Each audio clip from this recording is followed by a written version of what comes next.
안녕하세요. 영성재배 이상열 목사입니다. 오늘 주제는 오늘도 내일도 그날이 있어야 한다.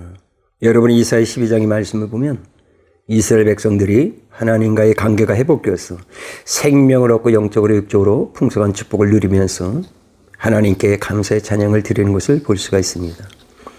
그래서 이사야 12장의 말씀은 이스라엘 백성들에게 임할 회복의 은총을 이사야 선지자가 예언하고 있는 말씀인 것입니다. 우리들은 이 말씀 속에서 하나님과의 관계를 회복하면서 하나님으로부터 오는 회복의 은혜가 있는 축복의 통로를 찾을 수가 있다는 것입니다. 여러분, 하나님과의 관계가 회복되기 위해서는 우리들의 생각과 언어가 소망적으로 먼저 바뀌어져야 한다는 것입니다. 즉, 우리들의 언어는 마음과 생각에서 나오는 것입니다. 그래서 마음에서 나오는 언어는 그대로 우리들의 뇌에 전달되어 행동을 하게 만드는 것입니다. 그러므로 우리들이 어떤 생각을 하고 말을 하는가는 매우 중요한 것입니다. 그래서 잠언서에서는 사람이 죽고 사는 것이 혀의 건세에 달려있다고 말하고 있는 것입니다. 그렇기 때문에 긍정적인 사람과 믿음의 사람들은 긍정적인 언어를 만들어내고 믿음의 말을 들은 뇌를 통해서 신앙과 삶을 믿음으로 지배해서 믿음 있는 신앙생활과 삶을 만들게 된다는 것입니다. 그리고 하나님과의 관계도 좋아지게 되는 것입니다. 오늘 첫 번째 제가 말씀드리고 싶은 것은 오늘도 내일도 그날이 있어야 한다는 것입니다. 이사야 12장 1절에 보면 그날에 내가 말하기를 여호와여 주께서는 전에는 내게 노하였사오나 이제는 주의 진노가 돌아섰고 또 주께서 나를 아니하시오니 내가 주께 감사하겠나이다 할 것이니라고 하였습니다. 여러분, 그날은 어떤 날인가 하는 것입니다. 바로 그날은 이스라엘 백성들이 회개하고 하나님께 돌아선 날인 것입니다. 즉, 하나님께서는 이스라엘 백성들에게 이방 군대가 쳐들어올 때 사람들을 의지하지 말고 하나님을 의지하라고 말씀하셨습니다. 그런데 이스라엘은 아스를 의지하려다가 포로 생활의 고통을 겪었습니다.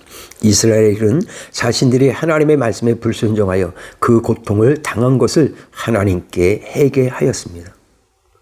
에레미야 17장 5절에 보면 여호와께서 이같이 말씀하시니라 무릇 사람을 믿으면 육신으로 그의 힘을 삼고 마음이 여호와께서 떠난 그 사람은 저주를 받을 것이라고 하였습니다. 그러나 7절에 그러나 무릇 여호와를 의지하여 여호와를 의뢰하는 그 사람은 복을 받을 것이라고 하였습니다. 그리고 8절에 그는 물가에 심어진 나무가 그 뿌리를 강변에 뻗치고 더위 걸지라도 두려워하지 아니하며 그 잎이 청정하며 가무는 해에도 걱정이 없고 결실이 그치지 아니함 같으리라고 하였습니다. 여러분, 중요한 것은 이스라엘이 하나님께 돌아서면서 하나님만 이스라엘 구원자심을 선포하고 있다는 것입니다. 그래서 이사야 12장 2절에 보라 하나님은 나의 구원이시라 내가 신뢰하고 두려움이 없으리니 주 여호와는 나의 힘이시며 나의 노래시며 나의 구원이심이라고 하였습니다.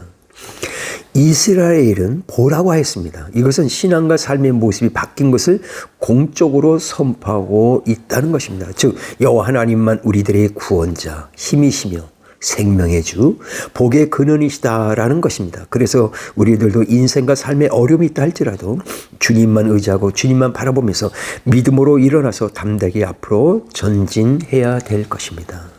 오늘 두 번째, 하나님의 은혜가 임하는 그날이 있어야 한다는 것입니다. 이사야 12장 1절에 주께서 전에는 내게 노하셨사오나 이제는 주의 진노가 돌아섰고 라고 했습니다. 이것은 전적인 하나님의 은혜인 것입니다.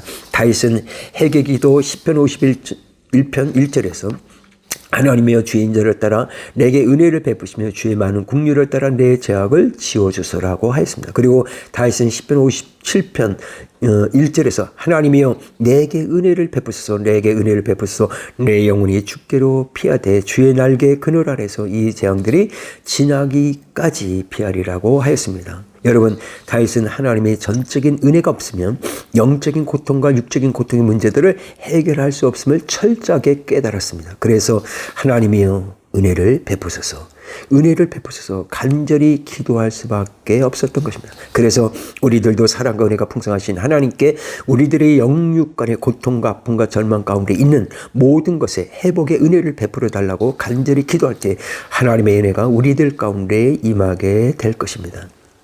하나님은 오늘도 우리들의 신앙과 삶의 모든 고통과 아픔과 괴로움과 절망 가운데서 은총을 베풀어 주시길 원하시고 계십니다. 그래서 이스라엘에게 회복의 은혜를 베풀어 주셨습니다. 그것이 이사야 12장 3절에 그러므로 너희가 기쁨으로 구원의 우물들에서 물을 기르리라고 하였습니다. 이것은 물이 없어 거의 죽게 된 사막에 여행자가 우물을 만나는 큰 기쁨을 표현한 것입니다. 즉 우리들의 인생의 사막길에서 언제나 구원의 우물을 만나서 기쁨으로 물을 깃게 되는 생명의 체험을 하게 될 것을 말하고 있는 것입니다. 그래서 예수님만이 인생이라는 사막의 여정에서 믿는 자들에게 구원의 우물이 되시는 것입니다. 오직 예수님만이 영육간에 우리들에게 구원의 생수를 제공해 줄 수 있다는 것입니다. 오늘 세 번째, 하나님으로부터 온 것을 선포하는 그날이 있어야 합니다.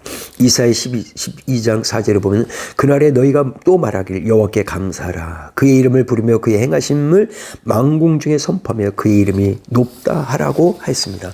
이 말씀은 지난날에는 하나님을 의지하지 않고 나의 힘과 지식과 재능 그리고 사람을 의지했다가 하나님의 진노를 샀지만 이제는 회개하고 하나님께 돌아서서 하나님만 의지하고 바라보면서 하나님만 사랑하고 그리고 하나님과 함께하는 신앙과 삶을 사니 아픈 눈물, 괴로운 문제 속에서 해방시키시고 치유해 주시고 문제에서 승리를 주신 구원의 우물들에서 물을 기쁨으로 뜰 수 있게 하셨다는 것을 선포하라는 것입니다.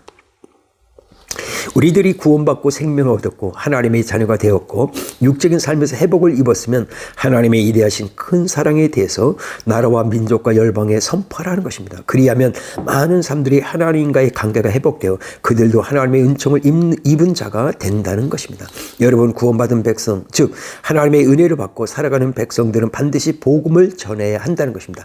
예수 그리스도를 모르는 자들에게 구원자신 예수 그리스도를 증거하시고 열방의 영혼들에게 선교의 사명을 감당할 때 하나님은 반드시 더 큰 기쁨 그리고 축복의 은혜를 우리들의 삶에 크게 나타나게 하실 것입니다. 오늘 결론을 말씀드리겠습니다. 오늘도 내일도 그날이 있어야 한다는 것입니다. 이스라엘 백성들이 하나님 대신에 아수르를 더 두려워했고 그리고 하나님 대신에 세상을 더 의지하는 삶을 살았습니다. 그러나 이스라엘은 이제 더 이상 아수르를 두려워하거나 세상을 의지하지 않았습니다. 이제 이스라엘은 압제나 고통 가운데서 구원은 오직 하나님께 있음을 분명히 체험했기 때문에 그렇습니다. 여러분, 사람들은 누구나 삶에서 끊임없이 계속 그리고 새롭게 갈증을 느끼고 그 갈증을 풀기에 방황하고 많은 수고들을 하게 됩니다. 그래서 오아시스를 발견하지 못해 탈진해가는 사막의 여행자처럼 삶에 지치고 피곤할 때가 많이 있습니다. 중요한 것은 구원의 우물이신 예수님 앞으로 나가야 된다는 것입니다. 주님께 나아가서 주님으로부터 나오는 우물을 받고 즉 말씀의 생수를 공급받으면 기쁨, 생명, 소망, 평강, 만족, 형통, 승리의 축복을 받을 수 있다는 것입니다. 오늘 영상TV를 보는 하나님의 사람들도 앞으로 남은 시간 동안 신앙과 삶에서 승리하고 하나님의 영광을 나타내고 영혼의 열매를 맺는 축복의 삶을 살기 위해서 매일같이 그날의 신앙과 삶 속에 있기를 주님으로 축복합니다. 감사합니다.